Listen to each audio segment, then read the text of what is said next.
Everyone already knows Malala, but I'll do a kind of quick introduction. Malala is a Pakistani education advocate who, at the age of 17 in 2014, became the youngest person ever to win the Nobel Peace Prize after surviving an assassination attempt by the Taliban. What's amazing is that Malala became an advocate for girls' education when she herself was a child, which is just so amazing. And I'm so humbled to be here with Malala today. In 2013, she gave a speech to the United Nations and published her first book, I Am Malala. In 2018, she began studying philosophy and politics and economics at the University of Oxford, where she graduated in 2020. Now she continues her amazing work to fight for women's education through the Malala Fund. Everyone at Yale, everyone around the world who's joining us, please join me in welcoming Malala. Malala, thank you so much for being here today. I'm so excited to welcome you to Yale virtually. I'm imagining that talking to a professor like this over Zoom on a clunky internet connection must take you back to when you switched to remote university back at Oxford in 2020. I'm just curious, that time was so difficult for my students at Yale. What was it like for you, and kind of how did you handle it? Thank you so much, Laurie. It's so nice to be able to have this conversation together. And I apologize for any technical errors beforehand. And I know that this was a tough time for students all around the world. When the pandemic hit, no one was prepared for how it would impact their studies. And I was part of the class of 2020. So and I still feel that we were lucky that we had completed our first 2-3 years of our studies and we were in our last year. So the last few months were pretty tough. We had to do everything from home. I took my exams from home. I graduated from home. And then again, I was stuck at home. I was so excited for life after university. I was just waiting for that moment when I would be able to move out and just explore what was out there. And I just realized that I was still with my parents at home, and we were all sort of stuck in our own place, and it was quite difficult because you realize that it's not just you; it's everybody, it's all of us. And unfortunately, some of us were impacted more than others because of where they come from, in which geographies they were based, and their background. So it was a great learning at the same time to realize that we need to be grateful for all that we have from our family and friends, from a home to a healthy life as well. And so I was grateful for all of that, that I was able to spend time with my family. And in this time, I can talk more about it, but I do advocacy for girls' education. And I dream of a world where we see the number of girls who are out of school reduce with time. But when COVID hit, at Malala Fund, we did a research which showed that 20 million more girls are at risk of dropping out because they're stuck at home. They're more likely to be forced into marriages. They also will be helping their families financially. So in these times, there's a risk of more girls dropping out of school, and that worried me a bit more. And I realized that progress is not linear as we are promised or as we are told. There are these setbacks, there are these external shocks that can damage the work that's been done for the past many decades. So it was a great learn, a great time to just make these realizations in general. Yeah, and so COVID was such a tough time, but the amazing thing about your work is you're constantly dealing with tough times, right? You're constantly turning your attention to these awful situations that face women's education and that face refugees. And one of the things I wanted to talk about in our conversation today is how you get to keep doing such important work, how you kind of take care of yourself, in the context of kind of dealing with so much suffering. And to start, I was kind of wondering about the thing that I admire most about you, and I know so many people admire most about you, which is your courage. It feels like you're constantly diving in and doing really hard things, and I'm curious what you do to cultivate that. Are there strategies that you use to psych yourself up to do all the kinds of things that intimidate you? What advice would you give for budding activists to think about how they can gain some courage? I think this is a difficult question because activism is sort of my day-to-day job, and I do not limit activism to just appearing on stage or doing a TV interview or visiting a refugee camp. I think when you are an activist, you have to ensure that you are reflecting the message in your own actions as well, and how you live your life. If I am promoting forgiveness and kindness, and if I'm bringing attention towards justice and fairness, and I believe that we should be living in a society where everyone is treated fairly regardless of their gender and their background, then I need to question myself, is that reflecting from the way I live my life or not? Because if I'm asking others to do it, can I do it myself or not? So it's a constant struggle. And sometimes you have to make tough choices, you have to ask tough questions, and it does require a lot of strength to do that. But in my own personal journey, I know what it is like to be told not to go to school, and I know what it is like to be deprived of education. It was in 2008 and 9 when the Taliban gained a lot of influence in Swat Valley in the north of Pakistan. They banned girl education, they banned women from going to markets. They were actually against the presence of women in public, and they did not see a society where women could practice equal rights as men. So I was part of that. I could not go to school when they announced the ban on girls' education. So uh, I wanted the world to speak out for me. I wanted someone to raise their voice for me. And in this moment, when I look at the fact that there are 127 million girls out of school, that right now in Afghanistan, girls are banned from secondary education, that refugee crisis is worsening, and more children are impacted by wars and conflicts, and more children are not receiving safe and quality education that they deserve. So I feel like I need to be doing something, and there are many more people who need to be taking action and doing their part. So I look back and I think about that Malala who wanted the world to speak out. So I feel a sense of responsibility, because you know I wish more people had spoken out for me, and I know that there are girls who want us to speak out for them. And so this work of sort of speaking out is so important, right? You're both doing it yourself and kind of being this ripple effect, so you can cause other people to speak out. It's so critical, but it also can be so exhausting. Like kind of holding the crises of the world so close, is tough. And so I'm wondering, especially being so young when you started this, like how you're able to keep doing this work that requires so much resiliency. Like have you ever gotten close to burnout? Are there things you do to protect yourself from burnout in doing this work? Unfortunately, Laurie, yes, we all burn out, and there the burnout is there in different phases. It's like you focus on one cause and one mission, and you put so much energy into it, and then you achieve nothing. So I do advocacy for financing for education, because there's a huge gap in financing for education, and it's reaching up to $200 billion. So if it keeps expanding and we are not investing enough into education, the crisis worsens. And we know it has that ripple effect as well.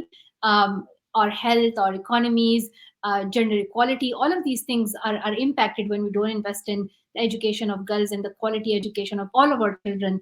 So, these things concern me. And when I do advocacy and I push for these G7 leaders or G20 countries and other policy makers, and then sometimes they say a few nice words, and when you look at the policy, they have not made any financial commitment. They are not actually making the right policy that can ensure that we see gender equality and we see enough investment in girls education. So it does frustrate you. So there is that burnout in that sense, that you feel like, could I have done a bit more? Was it a bit optimistic of me that I even considered it to be impactful? But then in those times, I remind myself of the positives and of the success that we have made. For instance, seeing the progress that has been made in terms of focusing on this higher secondary education of girls. The focus so far had been on primary education in the in the MDGs and the goals that leaders decided in the 2000s. But now in the Sustainable Development Goals, we have pushed for complete 12 years of education. And I know that we need to give complete education to every child so that they can make choices for themselves, for their future. So that has been a success. Some governments have made financial commitments, and there are more and more countries who are focusing on gender equality, and they recognize the role of girls' education in that. So there is a bit of hope and optimism, and what what. And it's also the voices of young girls around the world who are speaking out that also gives me hope. But then it's there's daily burnout, there's weekly burnout, and you have to uh, reboost yourself, and you have to get that energy back. And so I'm wondering how you do that. I know, my students at Yale sometimes have a hard time like taking a break, like having some fun. I think, they feel kind of stressed and anxious when they take time off. I feel like that must be even worse if you're an activist like you doing such amazing work. Like, I'm curious, how do you get yourself to take a break? What do you do for fun? Like, what does Malala do for fun? I guess is the question. Yeah, I think the guilt is always there when you take a break, even if it's from your studies or the social work that you are doing. And in those times, you have to remind yourself that if you are exhausted, you are not going to be productive anyway, and you are not going to be able to help in your activism and your mission as much as you would want to be. So you need that boost. You need to uh, recharge yourself. And for me personally, it is spending time with my friends, even if it's one video chat, even that helps, or spending time with my partner, and just going for a nice dinner, or just taking a bit of time off. I love to play badminton and cricket as well. I'm not that good at cricket, but I try my best. It's a fun game. I really enjoy it. And yeah, just spending time with your family can really help you. And watch a comedy show, binge watch something on, like, watch Ted Lasso, or watch Inventing Anna or something like that, and it sort of distracts you for a moment, and then you are back into your mission with a fresh mind and with a new perspective, and it really helps you to be more productive and more efficient in your work. That's awesome. I love to hear that you also like prioritize taking rest and having fun and just like, watching Ted Lasso, amazing show. I'm also curious about a different kind of stressor that you face that's maybe different than some of my Yale students, which is that like, you're this public figure, right? I know so many of my Yale students, especially my seniors now, are facing this hard choice of like, what should they do after college and sort of thinking about next steps. But with a huge public platform like yours, I'm guessing the consequences of your choices must feel even bigger. Like there just must feel like there's so many important things at stake. And so, I'm wondering, having just graduated from Oxford and things like, how you handle this, like, how do you make such big decisions? And do you grapple with the same kind of indecision that I see with my young people at Yale too? Yes, I think young people in this time are facing a lot of pressure. They feel the urgency to take action, and there are a lot of issues that concern us. And we know that if we don't take action sooner, these issues will get worse. And climate change is one example of that.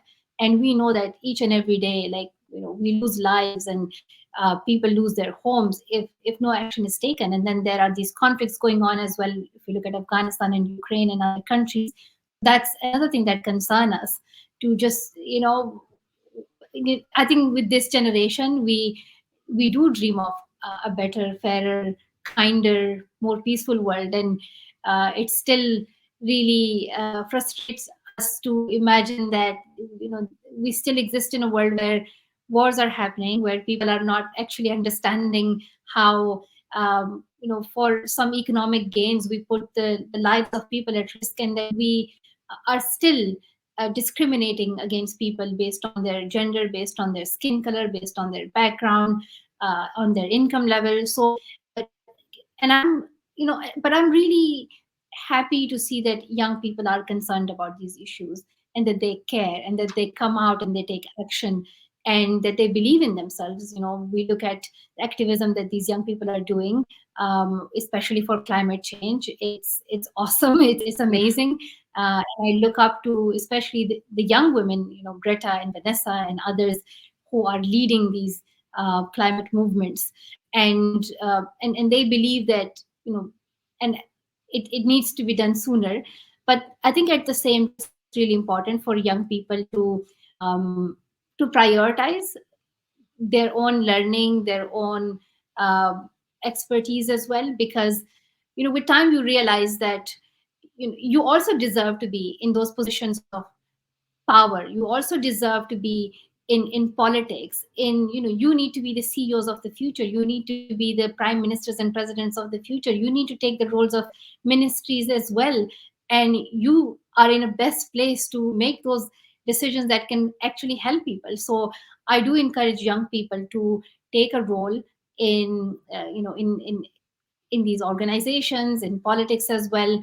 Build your expertise, continue your education, learn from other people, have that experience as much as you can, and then take a role in which you can make the decisions as well. But I value each and every action they take. I think voters have their own power as well, and this is something that they can best do right now. But in future, like, do imagine yourselves as the decision makers, and then you can make those decisions for future. That's awesome. And so this is also, as I mentioned, this is a Yale College Tea, which means, if you're live here at Yale on Yale's campus, students would be asking you questions. We actually ask students a few questions ahead of time, and we encourage you on the Facebook Live to put questions. We're getting those sent for where we are. And so send us your questions for Malala. But in the questions we got from students in advance, we had one question from my Solomon student, Akio, who asks about what it's like to be a pop culture icon. I know your name was like featured in movies, and like people talk about you on TV shows and stuff. And so I think Akio is just wondering, like, what's that like? Is it just weird? Like, do you enjoy it? What is it like to be a pop culture icon? I will be honest that I caught up with the pop culture stuff pretty late. So I got into like TV shows and these things like sort of quite recently, especially in the time of pandemic. Before that, I was just so busy with schoolwork and then university as well. But the pandemic really brought me to watch TV shows, and also like university time as well. I started binge watching like Big Bang Theory and other shows. It's a big source of procrastination, and so I have seen like my name being mentioned in a few shows, especially I think in Succession. It's been mentioned. I was just watching it like randomly, and then they mentioned my name, and I'm like, that's pretty awkward. I don't know how to react to that. But sometimes it's fun to see that. It's a bit of a surprise, but it's fun to see that. But what really makes me happy is the support that I receive from people from all around the world. They are supporting my organization, Malala Fund, through which we support and advocate for girls' education. They are supporting us through following like our newsletter, assembly at Malala Fund. They're following my personal journey and my personal opinions and thoughts through, my bulletin platform Podium, and just as they follow your journey and your thoughts as well. So I'm really happy to see that, and I really appreciate the support that people have given to me. That's amazing. And so another one of our community members, Victor, asks, during a recent keynote at an education summit, you said it's easier to feel distant from current crises around the world, like those affecting refugees. And so Victor's asking, what can we do to shake ourselves from this stupor? Especially when the media might not be helping us, how can we reframe things to become more effective supporters? Because there's so many people who need our help, who are just people just like us, but sometimes things can feel so far away. Any ideas for how we can feel closer and really take more action? That's a great question. There are definitely ways in which you can support refugees, and you can bring attention to other causes that you believe in. One of our biggest power is voting, and then those who we vote, holding them accountable. And it's writing to them, it's putting pressure on them and asking them that, what are they doing for refugees, for other issues. And, young people writing a letter to their MPs or their local politicians, and also participating in those local organizations and also in the international organizations, like supporting their causes, raising awareness, bringing attention. So I think those local led activism can be powerful. And at Malala Fund, like the way we do projects is we support local activists in 10 countries, including Pakistan, India, Nigeria, Brazil, Ethiopia. And these are activists who are figuring out what are the barriers that prevent girls from schools. And it could be like lack of female teachers, or it could be sanitation, it could be infrastructure, or it could be the quality of education, it could be lack of other facilities. And when you address those specific issues, you can help many more girls to enroll into schools. And sometimes it's policy changes that you need to make that can enroll more girls into schools. Like in Nigeria, for instance, our education activists in the state of Kaduna passed a legislation that helped them to reduce the hidden fees that students had to face in schools, from like covering uniform or other school stationery, books, etc., that impacted girls more because families were less likely to cover these extra costs for their girls. And even in this COVID time, they were able to do classes through radios, through televisions, through mobile apps, to ensure that even if girls can't be in school, they can still learn from home, so that these girls do not miss out on their education. So I think it's supporting these local activists, supporting local organizations. It can really help us to to bring more impact and that positive change in our communities and in communities around the world. That's awesome. And so we're getting lots of questions in. Just a reminder to be, pasting your questions because we're getting them here. One I wanted to address because, as I said, even though we're doing this as a Silliman College tea at Yale, because we're on Facebook Live, we're kind of all over the world. And someone in our Silliman community shared this with their friends community, which got to a 5th grade classroom in Tucson, Arizona. And so I want to share one of their questions, which is coming from a 5th grade student who's, thinking about what life must have been like for you, when you were kind of being treated differently just because you're a woman. And so the question is, how did you feel when men in Pakistan thought less of you simply because you were a girl trying to get an education? And so, yeah, I get a sense of how it impacted you, but, how has that shaped you? And how do you see this shaping even women today who have to fight for education and girls today who have to fight for an education? I will share my personal story first. So when I was growing up, there were these gender stereotypes that were influencing my life already. And I was not the only woman or girl whose life was impacted. Women overall are impacted by these gender stereotypes. They are called lesser. They are told that they can't be leaders, they can't be activists, that they can't be better decision makers. And I was really lucky that my father believed in me, and he just believed in this basic idea that men and women uh, are all equal, and why should they be discriminated based on their gender. So I always tell people that I started speaking out and I was able to raise my voice. But this could have been any other girl in Swat Valley. What's different in my story is that my father did not stop me.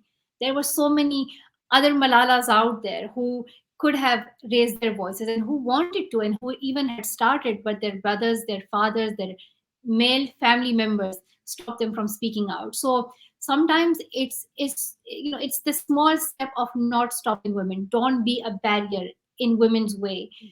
As my father says, don't clip women's wings. So allow women to go forward. It sometimes means that giving them the space, giving them the room to step forward. Don't stand in the way. Be their allies, be their supporters. I was lucky, my father and my brothers, and there are other men right now who are becoming advocates for women's rights. And when they see women in their own community become leaders, become activists, it really gives them that role model, that yes, it is possible for women to be leaders, to be in sports, and to be in science, and to be inventors. And so sometimes and I think it again reminds us how important the role of women can be. And at the same time, like, you face the pressure as well because people are looking up to you, and you have to somehow prove that you being educated is in no way a danger to society, that it rather benefits the society. So, and there are like so many advantages. For instance, when girls are educated, it adds up to $30 trillion to the world economy. Poverty reduces, climate change can also be mitigated, and we are living in a cleaner, safer, and better society. So but then at the same time, like, I know that this is not a problem just in one part of Pakistan. this is a global problem. So men do have a role to play, and I would ask men and boys to become allies of women.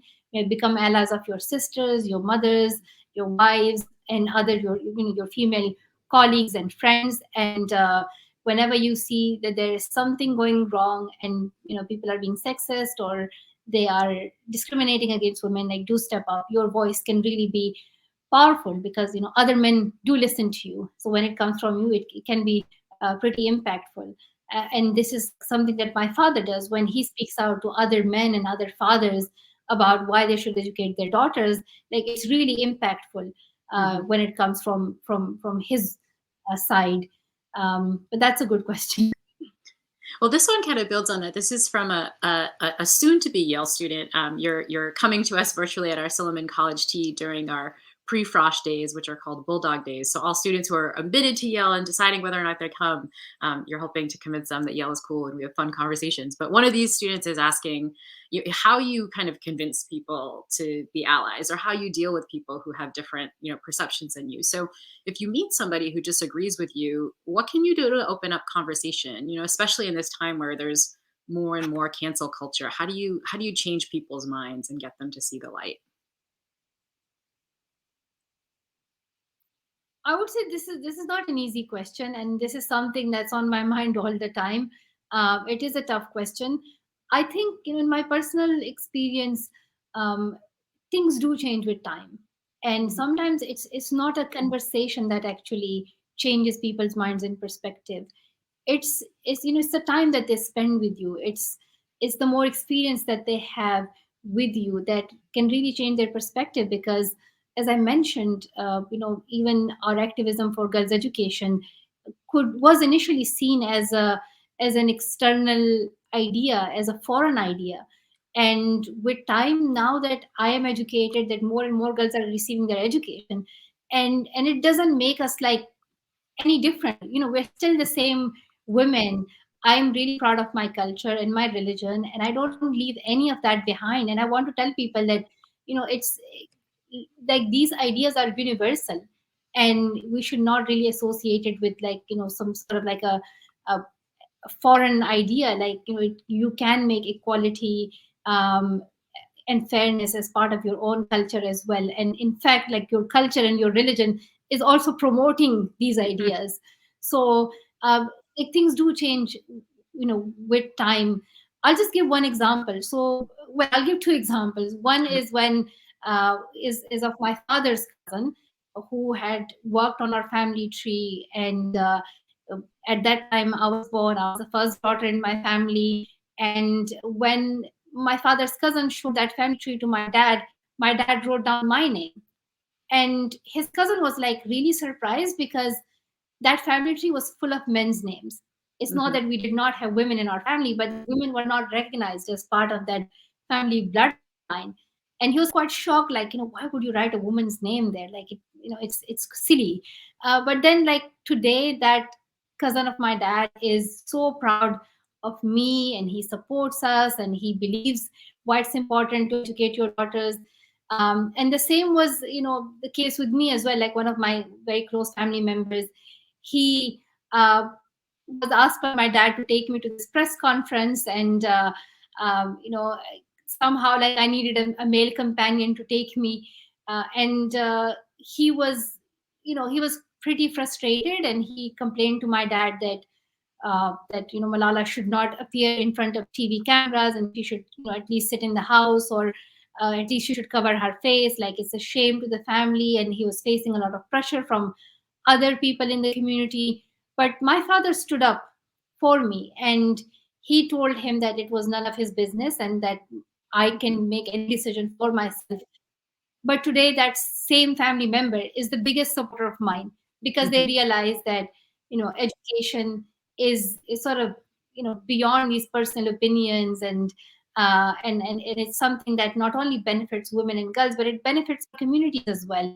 So these things do change with time. I think sometimes it frustrates us, because we feel like, okay, a reply tweet and it didn't change anyone's mind, or we had a verbal debate and it didn't change anyone's mind. I think it's we need to show it with time, exactly what we want to show.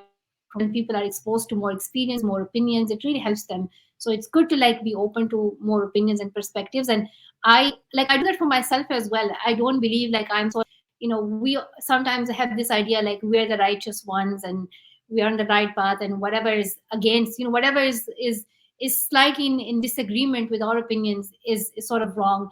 We should not have this approach at all. We should be always open to more and new ideas and try to understand that perspective. We may not fully agree with them, but sometimes we realize that we start with the same frustrations and somehow reach to different conclusions. So Mhm. what is it that is making it slightly different for other people? So it's quite important to understand like what are the frustrations that other people are facing, what is it that they're complaining against, and sometimes like they are like saying the right things as well. So it's finding those commonalities, it's finding what can bring us together and say like we agree, yes, it's the same problem that we are talking about. So how can we address that? Is are we describing the same, the solution that we are finding out, is it actually going to be impactful or not? Are we in agreement on that? Anyway, I think this is going to be like a long conversation, and Mhm. I would love to hear like everybody else's thoughts on this. It would be quite good for all of you to discuss it as well.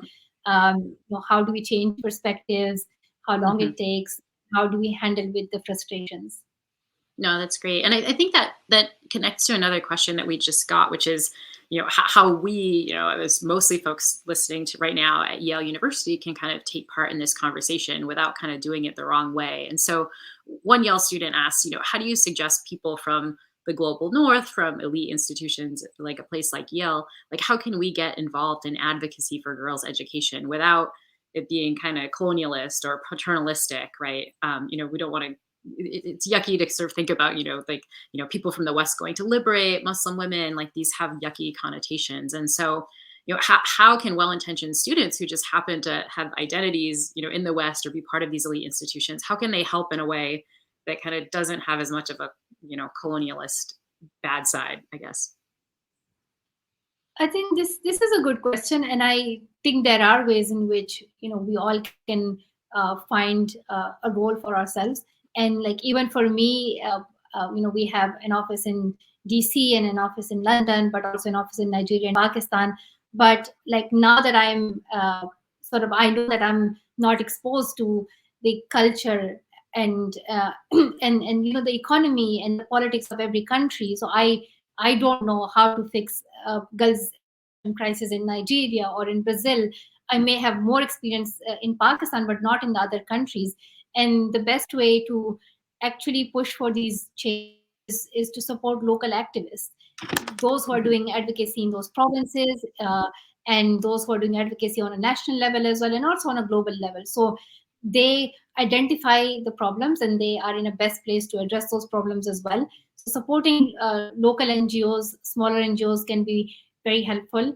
And but then also like you have to remember that criticism in itself is I think it's debatable, because even if I start doing activism in Pakistan or in Swat, it could be still called like a foreign idea or like a Western idea or a Mhm. colonial idea, because some like there is value and there is significance in it to an extent, but also you need to remember that it could be just exploited for the wrong reasons as well. So we should not be so afraid to step in and do our bit, and ensure that we are communicating and engaging with the local community members, with the local NGOs, with the civil society, and they can best guide us. So having those conversations can be really helpful, and they can tell you what are the gaps. And I just believe in local led activism. Just support those locally led movements. That's great. We have another question that's come up a few times here, and it's actually one that I wanted to ask you too. I think, one of the reasons your story is so like literally unbelievable to us is, how close you were to assassination at the hands of the Taliban. And like, it's awful for any of us to imagine, it's awful to have gone through. And I'm wondering how you handle dealing with a terrible thing like that. So my version of the question is sort of, how do you come around to, forgiveness and kind of dealing with these people who harmed you? Do you have forgiveness for them and so on? A high school student who's watching this in a choir class, who's watching right now, asks a similar question, which is like, how do you move forward from such a terrible thing? Like, is there a way that you frame it in a positive way that allows you to move on? Like, what advice do you have for people who are going through their own terrible things and need to find a way towards forgiveness or moving on? Like, thank you, Laurie. I think in this question, like I do need to specify that when the incident happened, I all that I remember was that I had my last day of school. I was on my school bus going back home, and then you know there are these sort of mixed thoughts and stuff, and then like I don't remember anything. I just could not figure out if it was a dream or like what was I going through. And then I suddenly wake up in a hospital in the UK, and I see doctors and around me, and I'm like what's happening, and I couldn't speak because of in my neck. So it was a like a difficult time, and the story is in my book, I Am Malala, so you can read more about it in that. But when I realized that I had received so much support from people around the world, I was shown these baskets of cards and letters from people, and I just could not believe it. I was in complete awe of the support that I had, and I realized that it was a second life. It was a chance that I survived, and this seems like a new life. It's given for a purpose, and that is to continue fighting for girls' education. And I realized that the best way to to take revenge is to go and educate more and more girls. Mhm. That's the best way to defeat the ideology of extremism. I'm not against any person, I'm not against people. I'm against the ideology of extremism, of hatred, of intolerance. And we can defeat these ideologies by giving people safe, quality, and free education to ensure that they are in a place where they're open to ideas, they can seek more knowledge, they're not stuck in an extreme mind and ideology, and they can all take different roles in society and make this world a better place for all of us. So I believe that education is the best way, and we know that when women and girls are educated, there are so many advantages. We live in a much better world when we have educated women and girls with us. So that is my fight now, and I have been doing that, and I keep working harder and harder each and every time to ensure that I see that day when all girls can go to school safely. And I'm just waiting for that last day when that last girl enters her classroom. So I'm just waiting for that day. It's quite strange. Like it's 2022, and we are advancing so much in technology, and like there is potential, there is a possibility that we can make it happen. So why is it that 127 million girls, and then like in total, like that's more than 250 million children. Like just think about that for a second. It's like a quarter of a billion children who do not have access to education. Think about how much the world is losing right now. So it's a huge loss. It's a huge financial loss, an economic loss. It's a loss to those families as well. So it's time that we take it seriously. And I hope that countries realize that there is a sense of emergency emerging right now for girls' education, especially when we look at the crisis, when we look at what's happening in Afghanistan, when we look at the fact that financing for education has been stagnant. So I hope that we see more attention towards this issue. Yeah, so that's it. I think there's one more question that I would like to answer in the comments, and which is Sure. what's my favorite ice cream flavor? Yeah. Yeah, so it's a vanilla ice cream. It's quite basic, but I like it. Vanilla is great. Well, the next time we get you on Yale's actual campus, I promise to take you to one of the best ice cream shops on the in the United States, I think, but definitely in New Haven, Connecticut. Malala, thank you so much for giving us hope, for showing us the right path, for being such an inspiration to so many people here today.